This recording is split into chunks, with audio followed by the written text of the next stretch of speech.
사순절 연속 설교 주님의 기도 앞에 회개하라. 예수님께서 가르쳐 주신 기도는 결국 우리 모든 그리스도인들의 삶의 소명이요 또 비전임을 우리가 기억하며 우리가 어떻게 이 기도대로 살 것인가 우리를 돌아보자 하는 마음으로 회개의 말씀을 함께 나누고 있습니다. 오늘은 그 다섯 번째로 바로 용서를 구하는 삶에 대하여 우리가 함께 나누려고 합니다.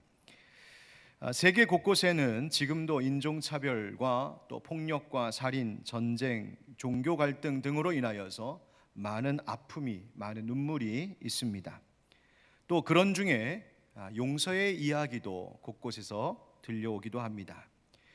용서에 관련된 세계 여러 나라의 다양한 사례를 소개하고 있는 한 책을 읽다가 그 안에 외국분이 쓴 책인데 오히려 우리나라 안에서 또 우리나라 사람에게서 일어났던 일들이 적지 않게 소개된 것을 보고 놀랐습니다. 용서의 이야기가 있다는 것은 그 앞에 그만큼의 갈등과 상처의 이야기가 우리의 역사 가운데 많이 있다는 사실을 말하는 것이기도 하죠. 그 가운데 한 이야기를 들려드림으로 말씀을 시작하려고 합니다. 전라남도 영림군에는 비둘기 숲이라고 하는 뜻의 구림이라는 마을이 있습니다. 이곳은 유난히 산세가 험한 월출산 자락에 자리 잡은 마을로서 과거 4천여 명의 주민들이 살고 있던 마을이었습니다. 그런데 한국전쟁 당시 빨치산이 그 마을에 들어온 적이 있었습니다. 거기서 좌익과 우익 사이에 심각한 무력 충돌이 벌어졌고 살던 4천 명의 주민 가운데 무려 250에서 300명 정도의 주민들이 실제 전투 교전과는 아무 상관없이 그들의 폭력과 또 그들의 무차별한 그런 학살로 목숨을 잃게 되는 비극적인 일이 그 마을에 있었습니다. 좌익 유격대와 우익 군경이 벌인 공격과 보복으로 이쪽도 저쪽도 아닌 무고한 마을 주민들이 무참히 희생을 당한 일입니다. 낮에는 군경이 마을을 장악해서 주민들에게 보복하고 밤에는 산에서 빨치산이 내려와 식량을 빼앗아가고 보복했습니다. 후퇴하지 못하고 남아있던 북한군과 빨치산 유격대가 일부의 우익 인사와 기독교 교인들 28명을 주막에 가두고 불을 지르는 일도 있었습니다. 그 이야기를 듣고 열흘 뒤에는 그것을 보복하겠다고 찾아온 군경이 닥치는 대로 주민들을 찌르고 총으로 쏴서 비무장이던 양민 96명을 무참히 살해했습니다. 그 가운데는 어린아이도 있었습니다. 또 군 장교가 원수 갚겠다고 사병 둘을 데리고 와서 주민 13명을 학살했답니다. 그렇게 그 마을에 같이 살던 가족 같던 사람들, 이웃들, 친구들이 그 양쪽 사이에서 배신하고 서로 해치고 보복하며 그 비참한 일이 이 마을 가운데 있었습니다. 그렇게 희생당한 이들의 가족들이 그 마을에 남아 살면서 오랫동안 상처와 응어리진 것을 풀어내지 못하고 있었는데 전쟁이 있었던 지 50년이 지나서야 마을 주민들 스스로 그것을 드러내고 거론하고 풀어낼 길을 찾기 시작했습니다.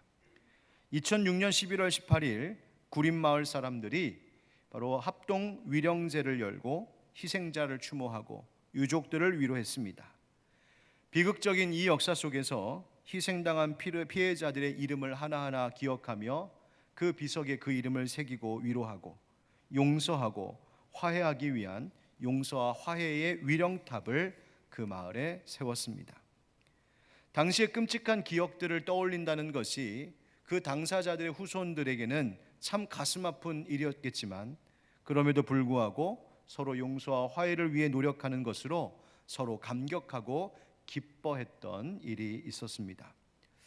당시 무장 경찰의 총에 맞아 목숨을 잃은 어느 한 분의 그 피해자의 손자 되는 분이 자신의 할아버지가 죽는 것을 목격했던 자신의 아버지가 살아생전 남기셨던 그 말을 이렇게 전해주었습니다.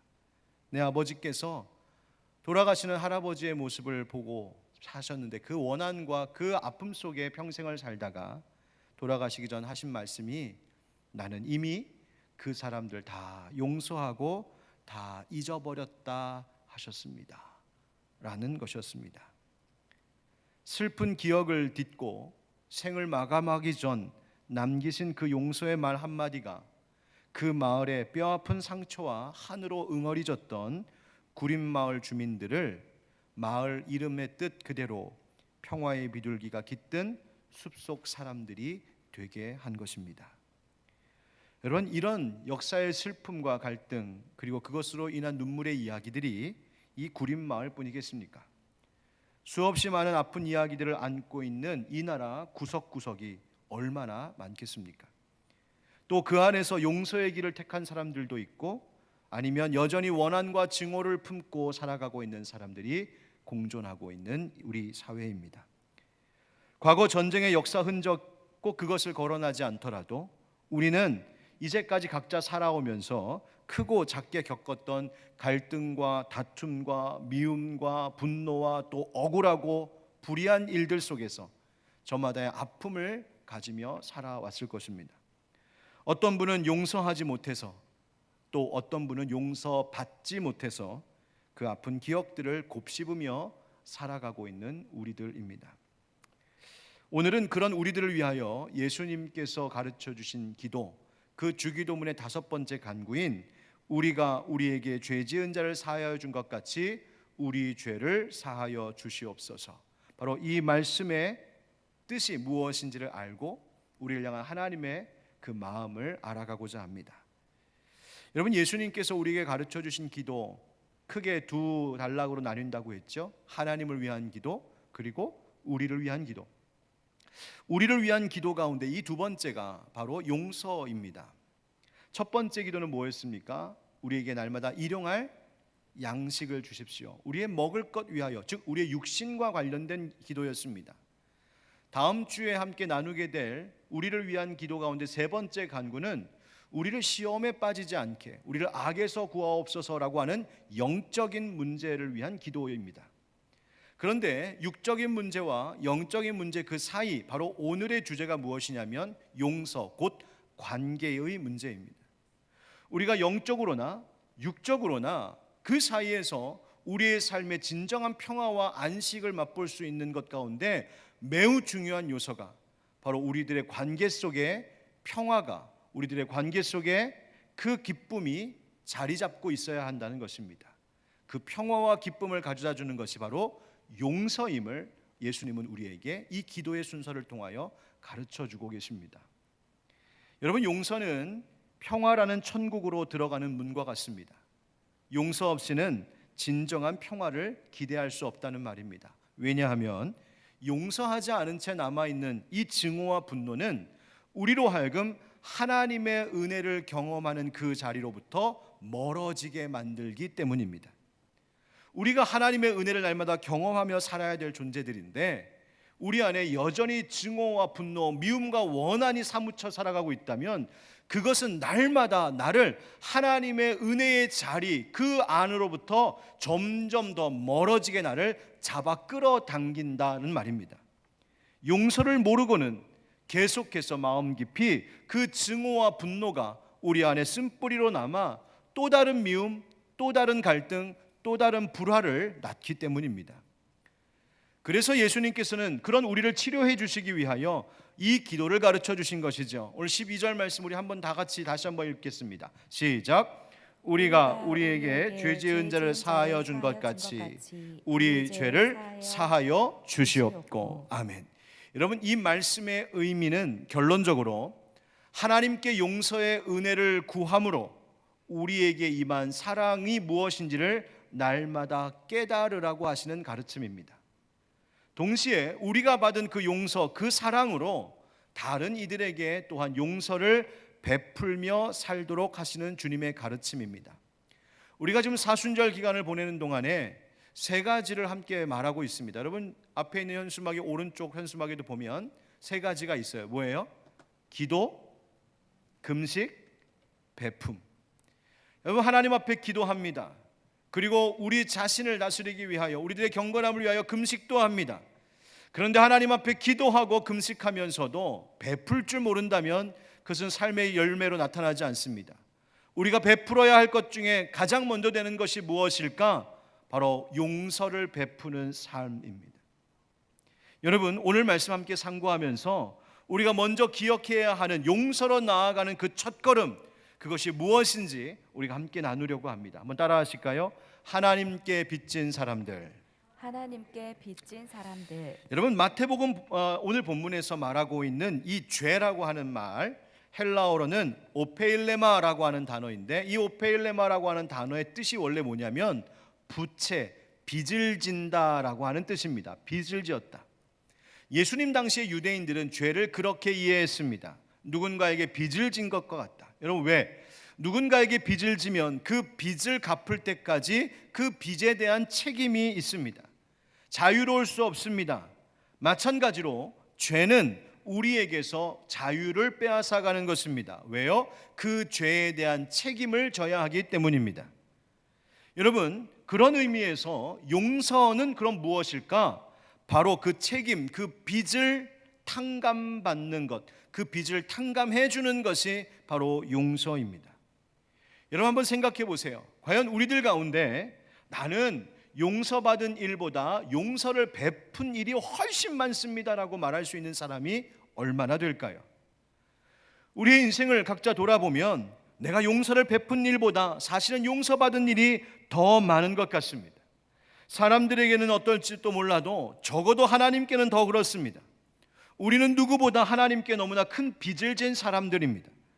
우리가 하나님 앞에 범한 바로 그 죄 때문인 것이죠. 지난 금요 집회 때도 말씀드렸지만 성경이 말하는 죄라는 것이 무엇일까요? 그것은 하나님을 거역하는 모든 것이 죄입니다. 하나님을 등지고 하나님을 모르고 하나님을 인정하지 않고 하나님 믿지 않고 하나님께 불순종하고 하나님을 모욕하는 그 모든 종류의 생각과 행동들이 다 죄입니다. 우리는 그런 죄 가운데서 태어났고 또한 스스로 그 죄를 범하며 살아왔죠. 그러니 죄에 대한 책임을 져야 하는 사람들입니다. 여러분, 성경이 말하는 죄에 대한 책임이 뭔지 아십니까? 그것은 사망입니다. 곧 죽음으로 그 책임을 져야 하는 것입니다. 그런데 우리가 지금도 살고 있습니다. 그러니 우리가 살고 있다는 것은 우리가 하나님께 생명의 빚을 졌다는 뜻입니다. 돌아보면 정말 그렇습니다. 여러분, 태어날 때부터 무엇을 가지고 태어난 사람 없습니다. 성경의 옛말로 적신, 우리가 옛말로 적신이라는 말을 썼었는데 성경 안에 적신이 뭐예요? 붉은 몸뚱아리라는 뜻입니다. 여러분, 우리는 적신으로 왔습니다. 붉은 몸뚱아리, 아무것도 가지고 태어난 것 없단 말입니다. 심지어 이 몸도 내가 만든 것 아니지요. 부모님에게서 얻은 것입니다. 또 자라오면서 살면서 내가 무엇을 스스로 만들어내거나 내가 이룬 것 그 이상으로 우리는 누리며 살아가고 있습니다. 부모에게서, 가정에게서, 또 이 사회 안에서, 교회 공동체 안에서 우리는 수없이 많은 혜택을 공급받으며 살아오고 있습니다.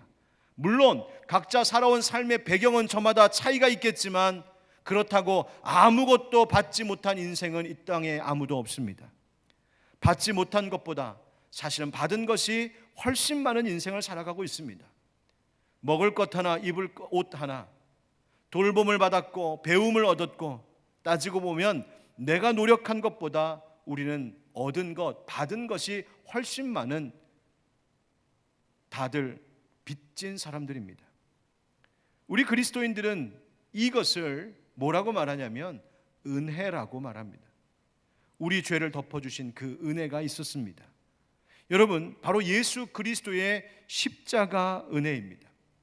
우리가 누리는 모든 빚진 것들, 우리가 얻은 모든 것들은 다 하나님께로부터 왔음을 고백하죠. 그런데 그 얻은 모든 것들보다, 우리가 받은 그 모든 어떤 은혜보다 가장 큰 은혜라고 한다면 바로 우리가 정말 책임져야 했던 죄의 문제를 하나님께서 덮어주신 은혜입니다. 무엇으로? 예수 십자가의 보혈로 말입니다. 내 목숨으로 그 죄에 대한 책임졌어야 됐는데 하나님께서 아들 예수님의 피값으로 그 죄값을 치러 주셨습니다. 그러니 우리는 모두 하나님께 빚진 사람들인 것이죠. 이렇게 우리는 하나님과 또 다른 사람들에게까지 이미 받은 은혜가 많은 빚진 사람들, 그리고 죄 지은 것 많은데 그 빚을 탕감받은 은혜 받은 사람들입니다. 그런 우리에게 하나님께서 말씀하시는 것이 뭡니까? 그러니 너희도 빚을 탕감받았으니 너희도 그 빚 탕감해 주라 말씀하십니다. 즉 용서하라는 뜻입니다. 여러분, 우리가 가장 먼저 잊지 말아야 될 것은 나에게 빚이 참 많다는 사실입니다. 은혜의 빚을 졌고 사랑의 빚을 지었고 이 생명의 빚을 진 사람들이 바로 우리들입니다. 그런데도 우리는 용서하라고 하시는 주님의 말씀에 주저할 때가 참 많습니다. 속으로 이런 이야기가 터져 나오죠. 하나님, 다른 것 다 하겠는데요, 용서하라는 말만큼은 하지 말아 주십시오. 하나님, 제가 다른 것 다 순종하겠고요, 하나님 시키시는 거 다 하겠고, 하나님 열심히 봉사하며 살겠는데요, 그 사람 그 인간 용서하라는 말씀만큼은 제발 거둬주세요. 그이가 제게 준 그 상처, 제가 받은 억울한 일, 그 원한 하나님이 아시잖아요. 우리는 그렇게 말하기도 합니다. 그래서 또 이렇게 주장하기도 하죠. 하나님, 어떻게 그렇게 용서를 쉽게 합니까? 쉽게 용서하면 도대체 우리가 사는 이 세상에, 이 사회에 정의라는 것은 어디에 있는 겁니까? 저렇게 악한 일을 행하는 사람들을 우리가 어떻게 용서합니까? 용서하면 안 되는 것 아닙니까? 하나님은 의로우신 분 아닙니까? 우리는 이런 말로 아예 처음부터 용서할 마음을 가지려고도 하지 않습니다.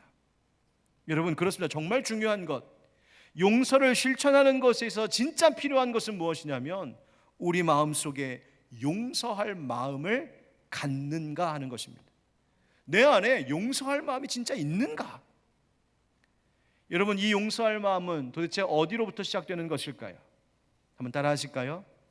날마다 용서의 은혜 아래 살고 있습니다. 시작. 날마다 용서의 은혜 아래 살고 있습니다. 그것입니다. 용서의 마음이란 나 자신이 이미 오래전부터 하나님께 큰 용서를 받았을 뿐 아니라 날마다 매 순간마다 용서의 은혜 아래 살고 있는 나임을 깨닫는 것에서 오는 것입니다. 예수님께서 오늘 또 다른 본문인 마태복음 18장에서 빚을 탕감받은 한 신하의 이야기를 들려주셨죠. 한 신하가 임금에게 1만 달란트 빚을 졌답니다. 1만 달란트 계산해 보면 한 사람이 1년 동안에 버는 것이 1달란트라고 하는데, 그렇다면 1만 달란트는 무려 10,000년을 노동해야 벌 수 있는 돈의 값어치입니다. 한마디로 갚을 수 없는 빚을 졌다는 거예요. 도무지 갚을 수 없는 빚입니다. 그런데 왕이 그 빚을 탕감해 주었어요. 그것밖에 살 길이 없으니 살 길이 열린 것이죠. 빚을 탕감받은 이 신하가 기쁜 마음으로 돌아오는데 길에서 한 친구를 만납니다. 이 친구는 바로 이 신하에게 100데나리온 빌렸던 친구랍니다. 100데나리온, 하루 일하면 그 하루 품삯이 1데나리온이었으니까 100데나리온이면 100일 꼬박 일하면 벌 수 있는 돈입니다. 그런데 1만 달란트 빚졌다가 탕감받은 신하가 자기에게 100데나리온 빚진 그 친구를 보더니 멱살을 잡고 너 왜 돈 안 갚느냐고 윽박을 지르며 행패를 부립니다. 그러니 이 100데나리온 빚진 친구가 그 자리에서 엎드려 싹싹 비는 거예요. 내가 진짜 꼭 갚을게. 내가 꼭 갚을 테니까 조금만 기다려줘. 조금만 참아줘. 그런데 그 마음을 받아주질 않습니다. 그리고 그 자리에서 이 사람을 옥에 가둬버리죠. 이 사실을 그 빚을 탕감해 줬던 1만 달란트 빚 탕감해 줬던 임금 주인이 알게 됩니다.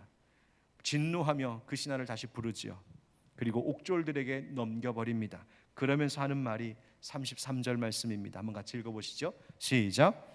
내가 너를 불쌍히 여김과 같이 너도 네 동료를 불쌍히 여김이 마땅하지 아니하냐 하고. 아멘. 뭐 어떻게 여겼다고요? 불쌍히.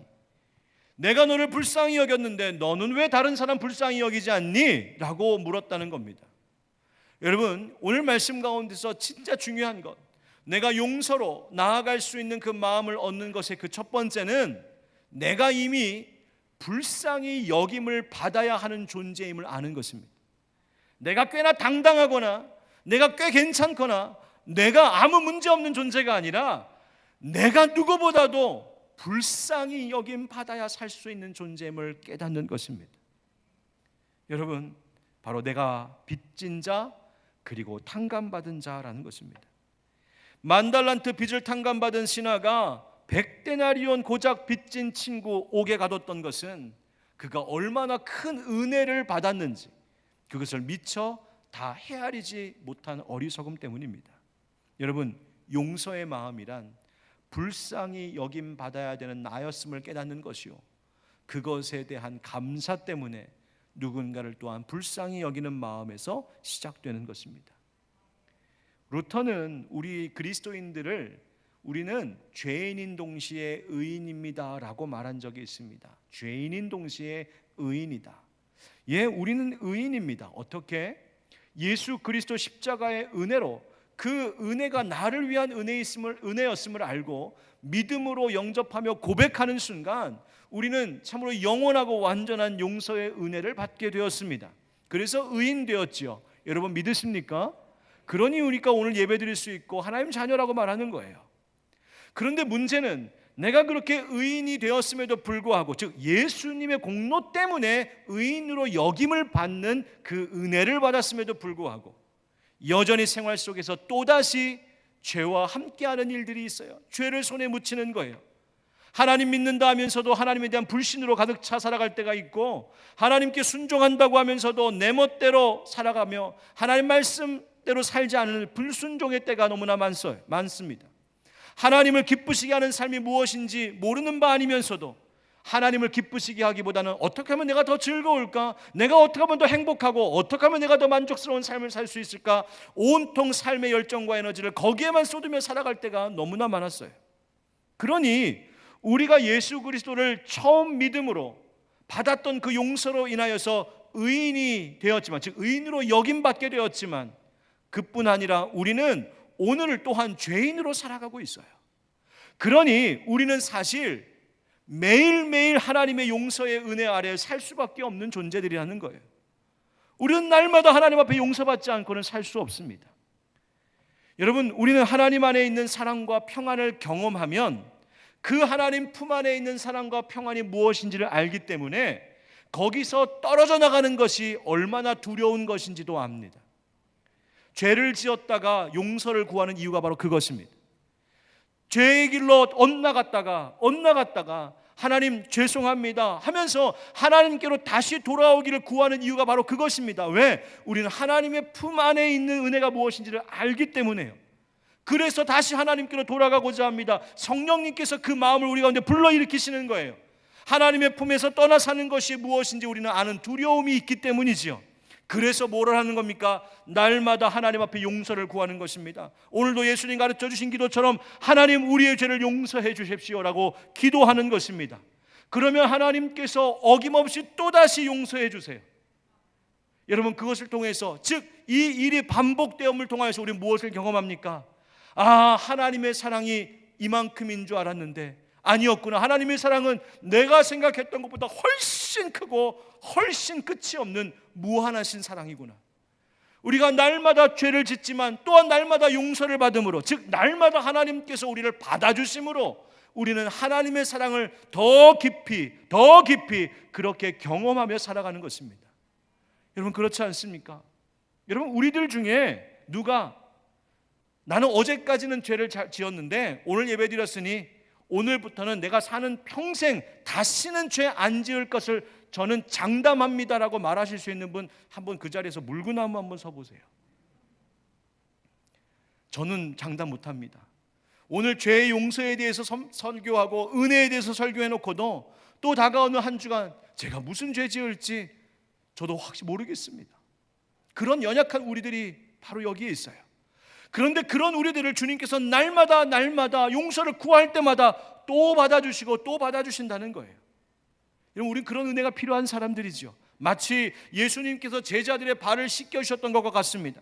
제자들의 발을 씻기려고 할 때 베드로가 뭐라고 했습니까? 예수님 절대로 씻지 못하십니다. 안 됩니다 했어요. 그러자 예수님께서 내가 너를 씻어주지 않으면 너와 네가 상관이 없다 하셨습니다. 이 말을 듣더니 베드로가 뭐라고 해요? 베드로는 굉장히 극단적이에요. 그래서 뭐라고 해요? 그래요 예수님? 그럼 발만 하지 마시고 머리도 닦아주시고 손도 닦아주시고 목욕시켜주세요. 때도 좀 박박 밀어주시고요. 그러자 예수님 뭐라고 말씀하셨습니까? 요한복음 13장 10절 다 같이 시작. 예수님께서 이르시되 이미 목욕한 자는 발밖에 씻을 필요가 없느니라. 온몸이 깨끗하니라. 너희가 깨끗하나 다는 아니니라 하시니라. 아멘. 여러분, 여기서 온몸을 씻게 하셨다, 몸이 깨끗하다라고 하는 것은 우리가 처음 예수 그리스도를 믿음으로 그 온전하고 영원한 죄 용서함을 받은 그 은혜 받은 것을 이야기합니다. 구원의 은혜, 우리를 의롭게 여겨주셨다. 그러나 우리는 의인임과 동시에 또한 날마다 죄 가운데 있는 죄인이기 때문에 날마다 발 씻는 작업, 발 씻겨주시는 은혜 받는 일이 필요하다는 거예요. 그래서 날마다 구하는 것입니다. 그래서 예수님께서 이렇게 기도하라 하신 것이에요. 우리가 우리에게 죄 지은 자를 사하여 준 것 같이 우리 죄를 사하여 주옵소서. 우리 죄 사하여 주옵소서. 여러분, 우리는 날마다 용서를 구하며 살아야 되는 자들이고 날마다 용서의 은혜 아래 있어야 하는 자들입니다. 이 사실을 알고 그것을 경험하는 삶을 통하여 우리는 또다시 누군가를 불쌍히 여기며 용서할 마음을 얻게 되는 것입니다.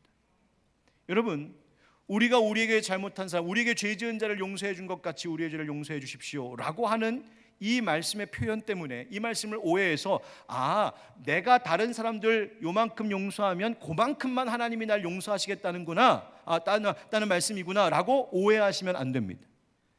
오히려 이 말씀은 우리를 향하신 무한의 용서를 의미하는 것입니다. 7번만 용서하면 되겠냐는 베드로의 질문에 아니 7번씩 70번까지라도 용서하라고 하신 예수님 말씀, 그것은 무한의 용서입니다. 왜요? 우리가 우리끼리 서로 잘못하며 죄 지으며 살 일들이 앞으로도 많을 것 분명히 아시기 때문입니다. 우리가 얼마나 악한 존재인지 하나님 아시기 때문이에요. 그래서 내가 몇 가지의 죄를 짓던, 그래서 몇 가지의 용서를 하던 그 이상으로 하나님께서 우리를 용서하시겠다고 하시는 그 무한하신 용서의 은혜를 약속해 주셨고 바로 그것을 먼저 본보여 주신 분이 예수님이신 겁니다. 여러분, 우리는 무한의 용서에 깃들어 살아야 되는 사람들입니다.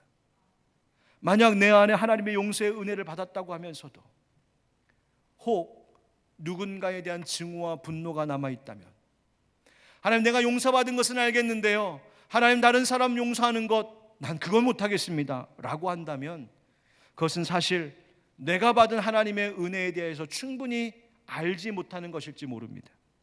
내가 얼마나 큰 빚을 졌는지, 내가 1만 달란트의 빚을 졌다가 탕감받은 은혜 받은 사람인지 그것을 안다면 오늘도 그 빚진 마음 가지고 누군가를 불쌍히 여기는 마음을 살아가는 것이죠.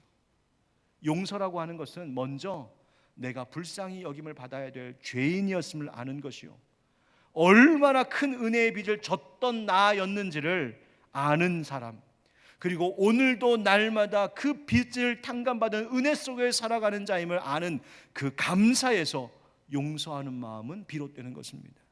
그래서 용서는 또 다른 말로 겸손이라고 할 수 있습니다. 내가 불쌍히 여김 받아야 되는 사람인데, 여러분, 그런 용서의 은혜로 살아가는 우리들에게 하나님께서 명하시는 것이 무엇일까요? 그것은 다름 아닌 그러니 너희도 용서하라 하신 말씀입니다. 마태복음 18장 35절 말씀 한번 같이 읽어보시죠. 시작. 너희가 각각 마음으로부터 형제를 용서하지 아니하면 나의 하늘 아버지께서도 너희에게 이와 같이 하시리라. 아멘. 그 1만 달란트 빚 탕감받은 신하의 이야기를 들려주셨던 예수님께서 그 비유의 이야기를 통하여 우리에게 가르쳐 주신 교훈이 바로 이것이었습니다. 너희가 각각 마음으로부터 형제를 용서하지 아니하면, 너희가 용서하지 아니하면 나의 하늘 아버지께서도 너희에게 이같이 하시리라. 여러분, 우리 가정 안에도 갈등은 많습니다. 미움과 분노, 원한, 그 억울한 일들이 가정에서 참 많이 일어납니다. 부부 사이에도 일어나고 부모와 자식 가운데도 일어납니다. 사람들이 갈등하는 가족, 갈등하는 부부에게 조언을 좀 해달라고 그 유명한 마더 테레사에게 물었습니다. 한마디 도움이 될 만한 말씀 좀 해주십시오. 그때 마더 테레사가 이렇게 대답합니다. 사람들이 갈등하는 부부에게 조언을 부탁할 때마다 저는 이렇게 말합니다. 기도하고 용서하십시오. 가정폭력을 경험한 청소년에게 또한 조언을 부탁할 때에도 이렇게 말합니다. 기도하고 용서하십시오. 도와줄 가족이 없는 미혼모에게 도움의 말을 달라고 할 때에도 저는 이렇게 말합니다. 기도하고 용서하십시오. 그 어떤 일들이라도, 어떤 갈등과 분노와 아픔일지라도 기도하고 용서하는 것만이 그 가정 안에, 그 관계 안에 하나님의 나라를 세울 수 있기 때문입니다.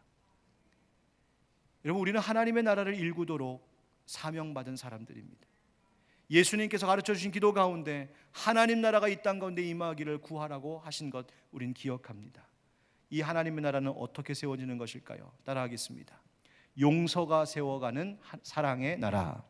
용서가 세워가는 사랑의 나라. 아멘. 여러분, 하나님께 빚진 용서의 은혜는 우리가 하나님을 본받아 또 다른 형제를 용서해야 되는 사명이 되었습니다. 받은 사랑 때문에 베풀어야 될 사명이 생겼다는 말입니다. 하나님 사랑을 배신했던 것이 죄가 되었습니다. 그런데 회개하는 우리를 또다시 그렇게 용서해 주신다는 것은 하나님께서 우리와 사랑의 관계를 회복하기를 원하신다는 하나님의 의지인 것이죠. 여러분, 우리는 지난주 가슴 아픈 이야기들을 또 뉴스를 통하여 들었습니다. 미국에서 인종차별로 아시아인들이 총격에 무참히 목숨을 잃게 되는 일들이 있었다는 소식이 날아왔습니다. 그 가운데 한인들도 있었답니다. 미얀마에서는 지금 민주주의를 외치는 수많은 사람들이 무차별 총격에 목숨을 잃고 있습니다. 거기에는 어리고 젊은 생명들이 있음을 보고 있습니다. 한국에 거주하고 있는 미얀마 사람들은 자신의 나라에 있는 일들을 들으며 발을 동동 구르며 도움을 요청하고 있습니다. 뿐만 아니라 세계 다른 나라뿐만 아니라 우리 한국 사회 안에도 국민 모두의 공분을 살 만한 많은 일들이 계속해서 일어나고 있습니다. 과연 그들을 우리는 용서할 수 있을까요? 우리는 용서와 정의라고 하는 그 사이에서 끝없이 반복해서 질문합니다. 하나님, 용서 좋습니다. 그런데 용서하면 저 사람 어떻게 합니까? 정의는 어디 간 것입니까? 용서와 정의 사이에서 끝없이 저울질하며 계속해서 반복되는 그 악순환.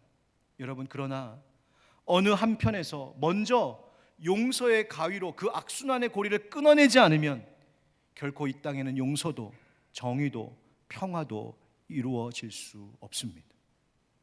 예수님께서 먼저 십자가에서 그 고리를 끊어주셨습니다. 그리고 우리에게도 그 고리를 끊으며 살라고 말씀하시는 겁니다. 종교 갈등으로 오랜 역사 동안 고통 중에 있는 중동 지역, 그 예루살렘에서 사역하고 있는 어느 한 일꾼의 이 말을 오늘 말씀의 결론으로 삼아 들려드리고 싶습니다. 누군가를 미워하면 증오의 힘이 그를 사로잡고 탈진시킵니다. 증오와 원한에 사로잡히지 않기 위해 몸부림치십시오. 가끔은 그 싸움에서 이기기도 하고 가끔은 흠씬 두들겨 맞기도 할 것입니다. 그 과정이 너무 힘들고 어려워도 증오가 당신을 집어삼키지 못하게 하십시오.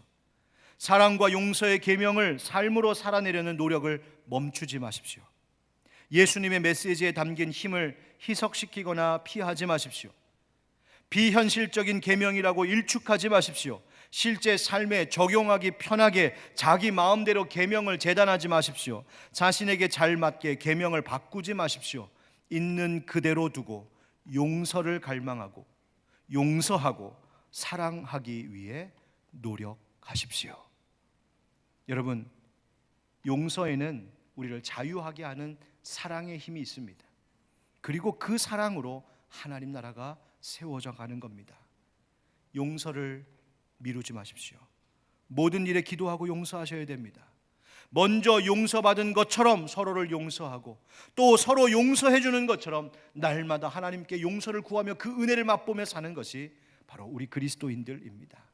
용서를 모르고 용서를 잃어버린 이 시대 속에 우리 그리스도인들, 우리 하늘빛 광성교회의 형제 자매들은 여러분의 각자의 자리에서 용서로 그 미움의 끊임없는 고리를 끊어낼 수 있는 여러분 되시기를 주의 이름으로 축원합니다. 누가복음 17장 3절 4절 예수님 말씀을 함께 우리 합독함으로 오늘 말씀 마치겠습니다. 다 같이 시작. 너희는 스스로 조심하라. 만일 네 형제가 죄를 범하거든 경고하고 회개하거든 용서하라. 만일 하루에 7번이라도 네게 죄를 짓고 7번 네게 돌아와 내가 회개하노라 하거든 너는 용서하라 하시더라. 아멘. 우리 함께 찬양하며 기도하겠는데요. 나 같은 죄인 살리신 주 은혜 놀라. 우리 함께 이 찬양하면서 내가 얼마나 큰 은혜, 얼마나 큰 빚을 탕감받은 자인지를 먼저 기억하고 함께 기도하면 좋겠습니다. 나 같은 죄인 살리신, 나 같은 죄인 살리신 주 은혜 놀라와.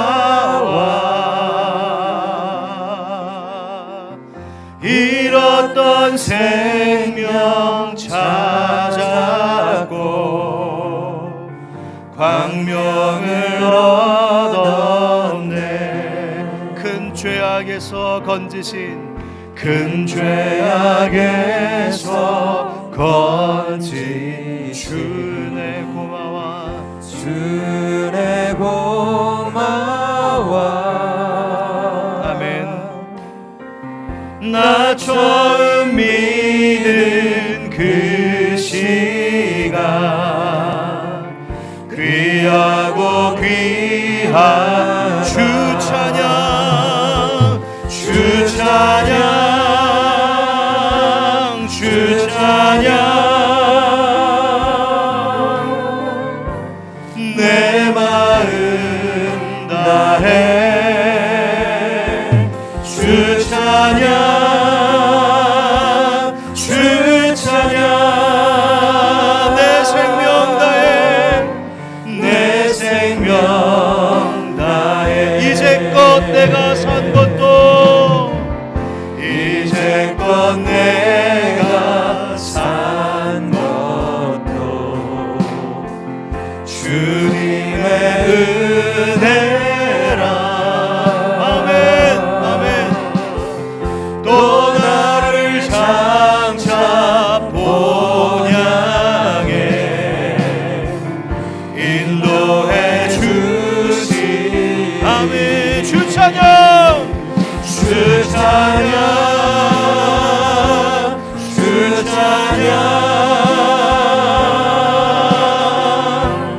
내 마음 다해 주 찬양, 주 찬양.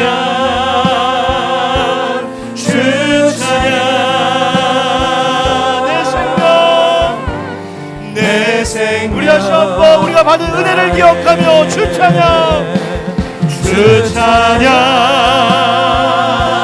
주 찬양. 내 마음 다해,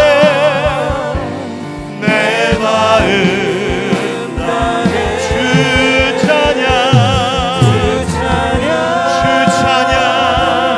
주 찬양, 내 생명 다해, 내 생명 다해. 여러분 함께 기도하겠습니다. 세 가지 위해서 기도할 텐데요. 첫째, 하나님, 내가 큰 빚을 탕감받은, 이미 하나님께 불쌍히 여김을 받은 용서의 은혜 가운데 있는 자임을 잊지 않게 해주시옵소서. 두 번째, 하나님, 나로 하여금 용서를 베풀며 살아갈 수 있게 하여 주옵소서. 세 번째, 하나님, 이 세상 가운데, 이 세계 곳곳에 주님께서 용서의 은혜를 주셨사오니 우리들도 곳곳에서 용서하며 살아가는 이 세상을 만들어가게 하여 주시옵소서. 우리 함께 이 세 가지 위하여서 간절한 마음 갖고 주님 부르며 기도하겠습니다. 주여, 하나님 아버지 감사합니다. 주님, 우리에게 용서 베풀어 주셔서 감사합니다. 하나님, 우리가 빚진 자들입니다. 큰 빚을 지었습니다. 하나님, 하나님께 빚졌고 많은 사람들에게 빚졌습니다. 우리가 살아가고 있는 이 하루하루가 빚지며 살아가는 삶의 연속입니다. 그러니 하나님, 우리도 베풀며 살게 하여 주시옵소서. 긍휼을 베풀고 용서를 베풀고 사랑을 베풀고 나의 있는 것을 베풀며 살아갈 수 있는 우리들이 되게 하여 주시옵소서. 하나님, 그리하여서 우리들의 베품을 통하여서 하나님, 이 땅 가운데도 용서의 은혜가, 사랑의 은혜가 더 채워지게 하여 주시옵소서. 하나님 세계 곳곳에 미움과 갈등으로 하나님 폭력이 일어나고 하나님 무서운 일들이 벌어지고 살인과 전쟁의 일들이 끊이지 않는 이 시대, 그러나 하나님 우리가 서로 용서하는 이 사회를 만들어갈 수 있도록 우리 믿는 자들이, 우리 그리스도인들이, 우리 하나님의 광석교회 성도들이 먼저 사랑하고 용서하고 베푸는 삶을 살게 하여 주시옵소서. 하나님 감사합니다. 하나님 아버지, 우리로 하여금 하나님께로부터 큰 빚을 탕감받는 은혜 얻게 하여 주셔서 감사합니다. 또 날마다 그 은혜, 용서받는 은혜 속에 오늘도 살아갈 수 있게 하시니 감사합니다. 하나님, 우리가 지금도 숨을 쉬며 살아가고 또 누리며 살아가고 있는 이 모든 것들이 날마다 하나님께 그리고 다른 사람들에게 빚을 지며 살아가고 있는 인생인 것인데, 주님, 그러니 우리도 그 감사를 깨닫고 겸손히 사랑을 베풀고 은혜를 베풀고 용서를 베풀며 살 수 있는 우리가 되게 하여 주시옵소서. 그래서 가정 안에 하나님 나라가 이루어지게 하시고, 부부 사이에, 부모와 자녀들 사이에 하나님 나라가 이루어지게 하시고, 우리의 직장에, 우리가 생활하는 모든 곳에 하나님 평화의 나라가 이루어지는 그 자유함을 허락하여 주시옵소서. 하나님, 오늘 지금 예배하며 오늘 말씀을 들었던 성도들 가운데 누군가로 인한 미움과 그 증오심과 분노 때문에 가슴 아파하고 있는 자들이 있습니까? 오늘 말씀을 들으면서 하나님, 그런데 내가 용서하기가 너무 힘들어요. 하나님, 내가 용서를 해야 되는 건 알겠는데 그 사람 용서하기가 너무 힘들어요. 가슴을 치며 눈물로 지금 기도하고 있는 이가 있습니까? 성령님, 그 마음을 먼저 위로하여 주십시오. 그 힘겨운 마음의 싸움을 우리 주님께서 위로하여 주시고, 그럼에도 불구하고 내가 먼저 용서라고 하는 가위를 들어 그 미움과 악순환의 고리를 끊어낼 수 있는 용기를 그에게 주시옵소서. 그래서 하나님, 오늘 예배드리고 나아가는 모든 자들의 삶을 통하여 하나님 자유의 나라, 그 평화의 나라가 깃들 수 있도록 하나님 역사하여 주시옵소서. 주님, 우리가 살고 있는 이 사회, 또 온 세계 곳곳에 그렇게 용서하지 못해서 끊임없는 폭력과 전쟁과 살인의 일들이 반복되고 있는 이 인류의 역사, 하나님 우리를 불쌍히 여겨주시고 이 어리석음을 버리게 하여 주시옵시며, 용서함으로 하나님의 나라를 이 땅 가운데서도 이루어가는 믿는 자들이 더욱 많아지게 하여 주시옵소서. 이 한 주간도 용서의 은혜 아래 살기를 구하는 우리 성도들에게 하나님 크신 복 내려주시기를 바라며 예수님의 이름으로 축복하고 기도하옵나이다. 아멘. 이제는 우리 주 예수 그리스도의 은혜와 하나님 아버지 크신 사랑과 성령의 교통하심과 역사하심이, 주님께 큰 은혜의 빚을 지고 그래서 하나님, 나도 불쌍히 여기며 은혜를 베풀며 용서하며 살겠습니다 다짐하는 모든 주의 백성들 위해, 가정과 교회와 이 나라 위에, 그리고 지금도 분열과 다툼과 폭력으로 인하여서 고통 속에 있는 이 땅의 그 어느 곳 그 위에 영원까지 함께 하시기를 간절히 축원하옵나이다. 아멘.